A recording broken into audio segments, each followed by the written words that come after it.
of situations I've put myself in because of trauma that I didn't understand I was experiencing put me in situations that never allowed what I wanted to actually come through because I was a victim to these labels. I didn't experience my childhood. I didn't get to live a young life. I was a mom. I had to start backwards, and I learned so much that I did wrong. Very, very wrong. And now I'm in this position where I'm kind of having to start over, having to navigate the world because I chose to give away my young life, my freedoms, my innocence, and my purity. I gave away my ability to say no. You know, I let people walk all over me. My young life was spent giving and saying, yes, I'll be there. Yes, I'll do that. Accepting abuse, accepting lies, accepting manipulation, cheating, all types of things. And I made so many poor mistakes because I didn't put myself first. I always put others first. I always figured, you know, even though I'm experiencing what doesn't feel good, I must have just deserved it somehow.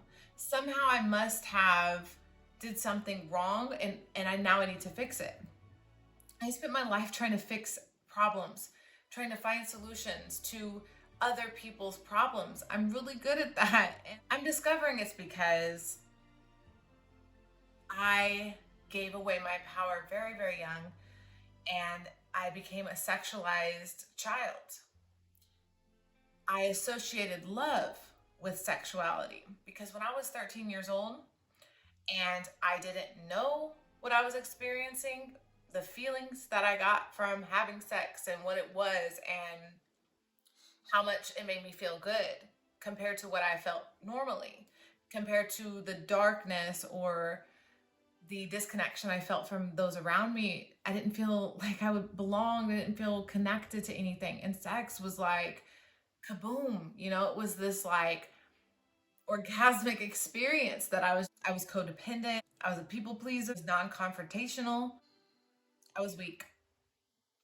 This weakness brought in predators. I was naive and they came.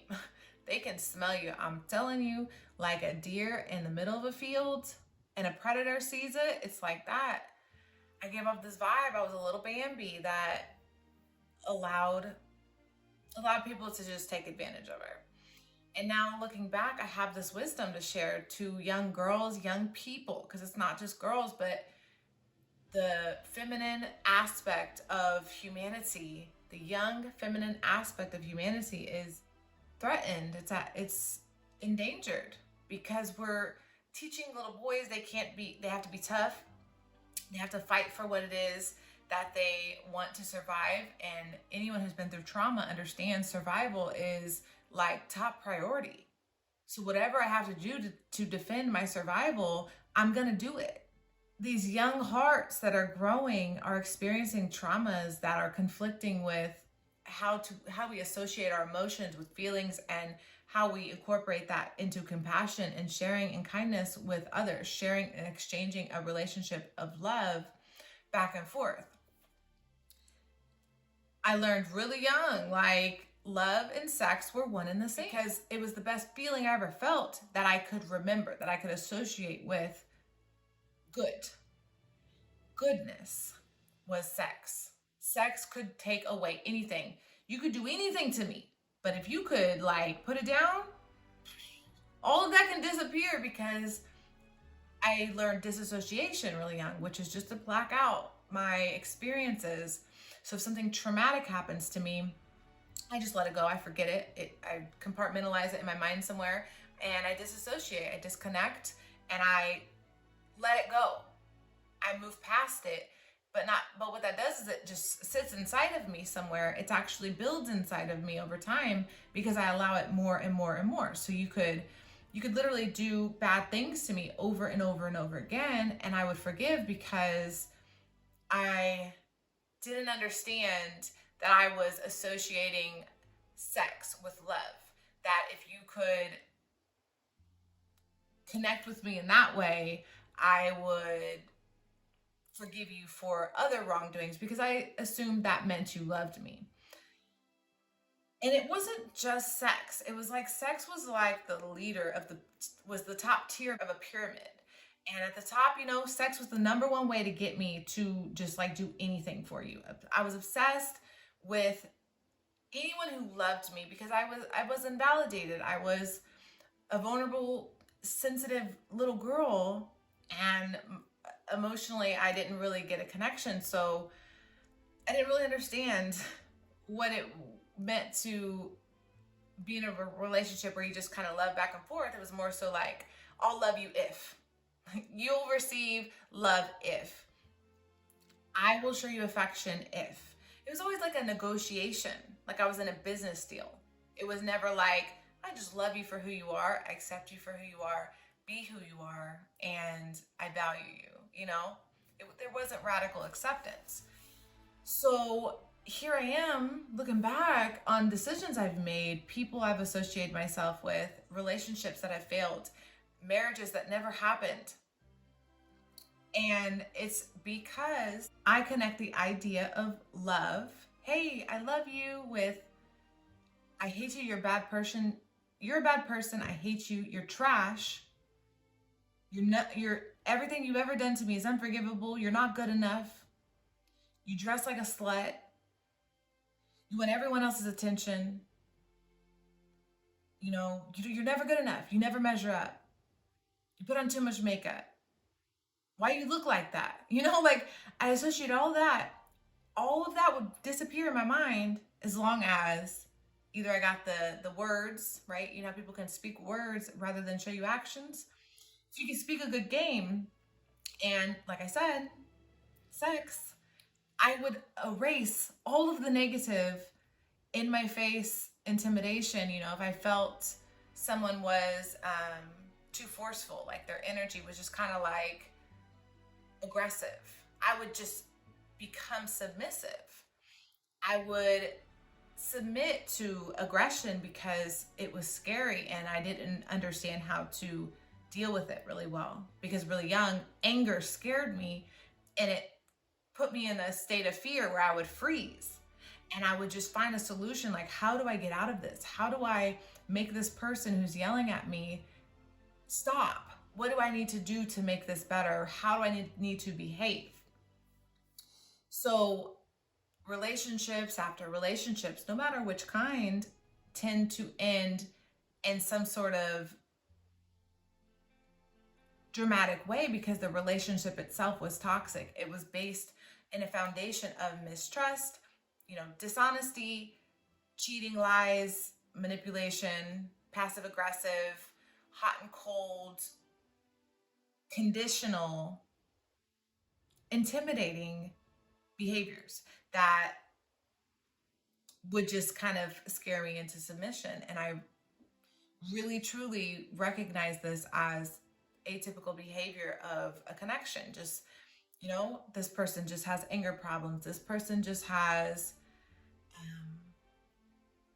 insecurities or trust issues. My job is to help you cope with your issues because you make me feel good and you tell me you love me. So that must be true. I'm here to say that trying to fix someone over and over and over again, trying to constantly fix other people, to say, hey, I have some antidote or some solution to help you heal, is not conducive to a healing of your own heart. Because if you've experienced those traumas and you associate good things with bad things, if you associate sex with love, if you associate aggression with compassion, like you think someone cares about you because they're getting upset, because they're showing some sort of like dramatic energy, they're giving you attention, that doesn't mean they love you. Attention doesn't mean love. Attention can mean attachment, codependency, needing to use you for something, a placeholder. Someone else may not be secure in their own skin. And being alone and having independence could be hard for them. So just having you around can be an ego booster. Being able to go through your phone or spend time with you because they can't spend time with themselves, because they can't sit and deal with their own anger, aggression, and trust issues, that they have to find a way to pour that onto you. And the reason it's important to get away from people like this is, if you want to heal, if you want to say, I want a relationship where sex is good, right? We want to have good sex, but do we want to have that be our top priority, what we seek out, what we look for? Is this what is the top tier of my pyramid? Or is the top tier of my pyramid honesty, loyalty, respect, dignity, boundaries, security? What do you value? What belongs at the top of your pyramid? If you have a pyramid where you get to create the structure and the form of what's most important in your life, where does the most toxic part of you fit? And how much do you prioritize that part?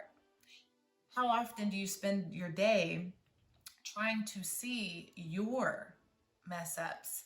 What's icky inside of you? Like, what parts of you have you shoved down? Have you placed in a dormant state where you disassociate and disconnect from you, who you want to be, because you're trying to be something for somebody else or everyone else, because you lost who you were? Sex addiction, sex attachment, associating sex with love. These are all things that we can heal from. And we can have an open heart to those that wish to bring us the better energies like loyalty, trust, and respect, rather than opening our heart to people who want to lie, manipulate, and cheat. Those that are out looking for sex, or those that are actually out looking for love. Reprogramming our minds to be able to identify which ones belong where. Which ones do I want, and which ones can I rightly and truly identify by slowing down, not moving so fast, and by taking a look at how I react to the energies that come to me. Am I consciously aware of what energy I put out and what energy that I receive back? These are just some things to take away and ask yourself, because I've learned, and I just want to share the wisdom I've learned, that I will continue to learn and grow from on my journey, because I'm still walking the path and I have many, many steps to take. So thank you so much for watching. I appreciate it. Bye.